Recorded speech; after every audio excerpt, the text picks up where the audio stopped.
Hello, hello, hello. I am Daisy, your hostess, and in this video, we are going through the book titled From Poverty to Power by James Allen, published in 1914. It is in the public domain. If you're new to my channel, welcome, welcome. And to our subscribers here, thank you so much for your support. Thank you for the likes and the comments. What do you think about that last chapter? Selfless love. I tell you, I may sound a little bit altruistic, but that is definitely something worth pursuing. I'm talking out loud here, sharing with you about this thing called love and how trying to get into that selfless love. But in itself, like love has so many like gray areas, so many different ways to love or depths of love, right? But, to that selfless love, it goes into that whole virtue definition of love others as you would love yourself, right? I'm kind of paraphrasing from the Bible, Leviticus chapter 19, verse 18. Anyways, just to understand that concept, I think, and to strive for that would help us purify our souls. That is, if you, like me, and on that road, a road of self-knowing, a road of self-searching, building up and getting to know the me within. And as I do that, I feel that I'm becoming more gentle, more understanding, more compassionate. And it's really a beautiful journey that I'm going through. I remember years back, we're talking years back, when I was a deputy sheriff in Dade County, Florida. And I had that question. I had that question about how can I love this murderer? How can I love this rapist? How can I love this person that just did this atrocious crime? And for some time, I had lost my faith. I didn't understand. I mean, I was this young girl that came from this very recluse background, thrown into this world of policing and seeing this darker side of humanity. It was really hard for me. But, I still forged on, staying positive and enthusiastic and being loving and kind. And I could tell you that there's parts of me that still hasn't, when I see that, I'm thinking, well, what if that was my son? What would I do? And how can you go and forgive? So I know that I still have a lot of work to do, but it's definitely something worth pursuing. And I'm thinking that that's what the author was trying to reach at. It's like at a different level, can you come into terms with this self-love that there is that light within all of us, and that we need to understand that where we're at today, every little thing that's happening in our lives, whether it's in our home, whether it's in our community, whether it's in our extended government, in our world, everything has started from what? A cause. And if we can go back and trace that cause and forgive and understand that, then we can begin to open up and endless possibilities of beauty and love around us by doing what? Living this moment in the best positive way and making sure that we're sowing seeds of love. Tell me what you think. Please, I'd love to hear your comment. And with that, let's move on now to the next part of this beautiful book, From Poverty to Power, Chapter 5, Part 2, Entering into the Infinite.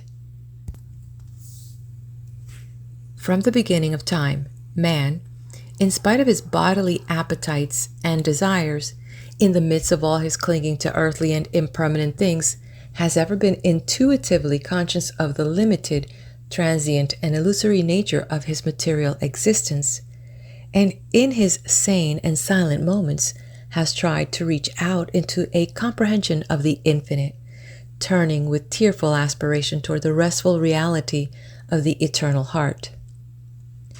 Whilst vainly imagining that the pleasures of earth are real and satisfying, pain and sorrow continually remind him of their unreal and unsatisfying nature.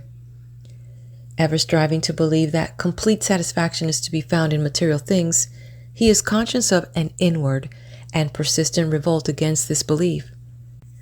A revolt that is at once a refutation of his essential mortality and an inherent and imperishable proof that only in the immortal the eternal, the infinite, can he find abiding satisfaction and unbroken peace. Here is the common ground of faith. Here the root and spring of all religion. Here the soul of brotherhood and the heart of love. That man is essentially and spiritually divine and eternal, and that, immersed in mortality and troubled with unrest, he is ever striving to enter into consciousness of his real nature. The spirit of man is inseparable from the infinite and can be satisfied with nothing short of the infinite. The burden of pain will continue to weigh upon man's heart, and the shadows of sorrow to darken his pathway until, ceasing from his wanderings in the dream world of matter, he comes back to his home in the reality of the eternal. As the smallest drop of water detached from the ocean contains all the qualities of the ocean, so man, detached in consciousness from the infinite, contains within him its likeness. And as the drop of water must, by the law of its nature, ultimately find its way back to the ocean, so must man, by the unfailing law of his nature, at last return to his source, the great ocean of the infinite. To re-become one with the infinite is the goal of man. To enter into perfect harmony with the eternal law is wisdom, love, and peace. But this divine state is and must ever be incomprehensible to the merely personal. Personality, separateness, selfishness are one and the same, and are the antithesis of wisdom and divinity. By the unqualified surrender of the personality, separateness and selfishness cease, and man enters into the possession of his divine heritage of immortality and infinity. Such surrender of the personality is regarded by the worldly and selfish mind as the most grievous of all calamities, the most irreparable loss. Yet it is the one supreme and incomparable blessing, the only real and lasting gain. The mind, unenlightened upon the inner laws of being and upon the nature and destiny of its own life, clings to transient appearances, things that have in them no enduring substantiality, and so clinging, perishes for the time being amid the shattered wreckage of its own illusions. Men cling to and gratify the flesh as though it were going to last forever, and though they try to forget the nearness and inevitability of its constant dissolution, the dread of the loss of all that they cling to clouds their happiest hours, and the chilling shadow of their own selfishness follows them like a remorseless specter. With the accumulation of temporal comforts and luxuries, the divinity within man is drugged, and they sink deeper and deeper into materiality, into the perishable life of the senses. And where there is sufficient intellect, theories concerning the immortality of the flesh come to be regarded as infallible truths.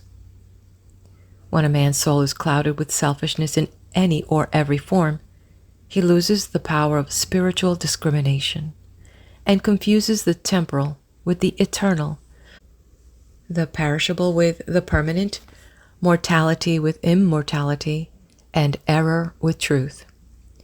It is thus that the world has come to be filled with theories and speculations, having no foundation in human experience. Man, by overcoming the flesh, by relinquishing all its inclinations, can enter the region of immortality. God alone hath immortality, and only by realizing the God state of consciousness does man enter into immortality. All nature in its myriad forms of life is changeable, impermanent, unenduring. Only the informing principle of nature endures. Nature is many and is marked by separation. The informing principle is one and is marked by unity. By overcoming the senses and the selfishness within, which is the overcoming of nature, man emerges from the chrysalis of the personal and illusory and wings himself into the glorious light of the impersonal, the region of universal truth, out of which all perishable forms come. Let man, therefore, practice self-denial. Let them conquer their animal inclinations. Let them refuse to be enslaved by luxury and seeming pleasure. Let them practice virtue and grow daily into higher and ever higher virtue, until at last they grow into the divine and enter into the practice and into the comprehension of humility, meekness, forgiveness, compassion, and love, which practice and comprehension constitute divinity.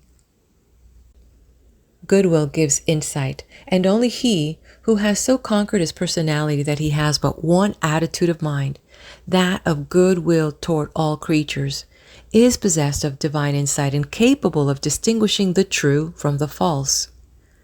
The supremely good man is, therefore, the wise man, the divine man, the enlightened seer, the master, the knower of the eternal.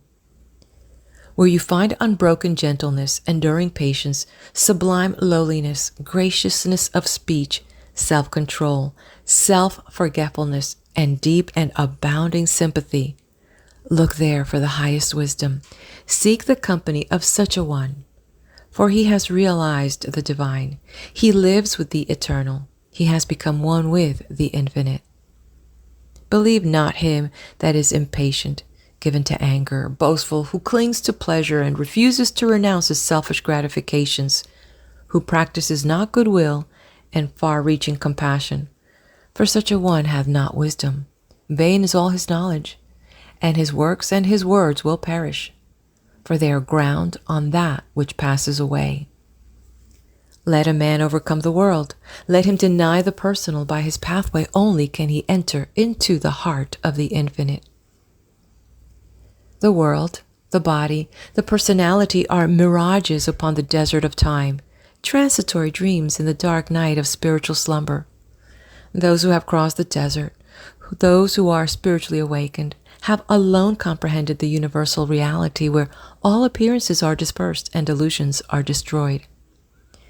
There is one great law that exacts unconditional obedience, one unifying principle that is the basis of all diversity, one eternal truth, wherein all the problems of earth pass away like shadows. To realize this law, this unity, this truth, is to enter into the infinite, is to become one with the eternal. To center one's life in the great law of love is to enter into rest, harmony, peace. To refrain from all participation in evil and discord, to cease from all resistance to evil, and from the omission of that which is good, and to fall back upon unswerving obedience to the holy calm within, is to enter into the inmost heart of things, is to attain to a living, conscious experience of the eternal and infinite principle that must ever remain a hidden mystery to the merely perceptive intellect. Until this principle is realized, the soul is not established in peace, and he who so realizes is truly wise, not wise with the wisdom of the learned, but with the simplicity of a blameless heart and of a divine manhood. To enter into a realization of the infinite and eternal is to rise superior to time and to the world and the body that compromise the kingdom of darkness, and is to become established in immortality, heaven, and the spirit that make up the empire of light. Entering into the infinite is not a mere theory or a sentiment. It is a vital experience, which is the result of assiduous practice in inward purification. When the body is no longer believed to be, even remotely, the real man, the spiritual man, when all appetites and desires are thoroughly subdued and purified, when the emotions are rested and calm, and when the oscillation of the intellect ceases and perfect poise is secured, then, and not till then, does consciousness become one with the infinite. Not until then is childlike wisdom and profound peace secured. Men grow weary and gray over the dark problems of life, and finally pass away and leave them unsolved because they cannot see their way out of the darkness of their personality, being too much engrossed within its limitations. Seeking to save his personal life, man forfeits the greater impersonal life in truth. Clinging to the perishable, he is shut out from a knowledge of the eternal. By the surrender of self all difficulties are overcome, and there is no error in the universe that the fire of inward sacrifice will not burn like chaff, no problem, however great, that will not disappear like a shadow under the searching light of self-abnegation. Problem exists only in our self-created illusions, and they vanish when self is yielded up. Self and error are synonymous. Error is involved in the darkness of unfathomable complexity, but eternal simplicity is the glory of truth. Love of self shuts men out from truth, and seeking their own personal happiness, they lose the deeper, pure, and more abiding bliss. Says Carlyle, "There is in man a higher than love of happiness. He can do without happiness and instead thereof find blessedness. Love not pleasure, love God. This is the everlasting yeah, wherein all contradiction is solved, wherein whoso walks and works, it is well with him." He who has yielded up that self, that personality that men most love, to which they cling with such tenacity, has left behind him all perplexity, and has entered into a simplicity so profoundly simple as to be looked upon by the world, involved as it is in a network of error, as foolishness. Yet such a one has realized the highest wisdom and is at rest in the infinite. He accomplishes without striving, and all the problems melt before him, for he has entered the region of reality and deals not with changing effects, but with the unchanging principles of things. He is enlightened with a wisdom which is as superior to rationalization as reason is to animality. Having yielded up his lusts, his errors, his opinions, and his prejudices, he has entered into possession of the knowledge of God, having slain the selfish desire for heaven, and along with it the ignorant fear of hell, having relinquished even the love of life itself, he has gained supreme bliss and life eternal, the life which bridges life and darkness and knows its own immortality. Having yielded up all without reservation, he has gained all, and rests in peace on the bosom of the infinite. Only he who has become so free from self that he is as content to be annihilated as to live, or to live as to be annihilated, is fit to enter into the infinite. Only he who, ceasing to trust his perishable self, has learned to trust in boundless measure the great law, the supreme good, is prepared to partake of eternal bliss. For such a one there is no more regret, nor disappointment, nor remorse, for where all selfishness has seized, these sufferings cannot be. Whatever happens to him, he knows that it is for his own good, and he is content, being no longer the servant of self, but one with the Supreme. He is no longer affected by the changes of earth, and when he hears of wars and rumors of wars, his peace is not disturbed. Where men grow angry and cynical and quarrelsome, he bestows compassion and love. Though appearances may contradict it, he knows that the world is progressing, and that, through its laughing and its weeping, through its living and its keeping, through its follies and its labors, weaving in and out of sight, to the end from the beginning, through all virtue and all sinning, reeled from God's great spool of progress, runs the golden thread of light. When a fierce storm is raging, none are angered about it because they know it will quickly pass away. And when the storms of contention are devastating the world, the wise man, looking with the eye of truth and pity, knows that it will pass away, and that out of the wreckage of broken hearts it leaves behind will the immortal temple of wisdom be built. Sublimely patient, infinitely compassionate, deep, silent, and pure, his presence is a benediction. And when he speaks, men ponder his words in their hearts, and by them rise to higher levels of attainment. Such is he who has entered into the infinite, who by the power of utmost sacrifice has solved the sacred mystery of life.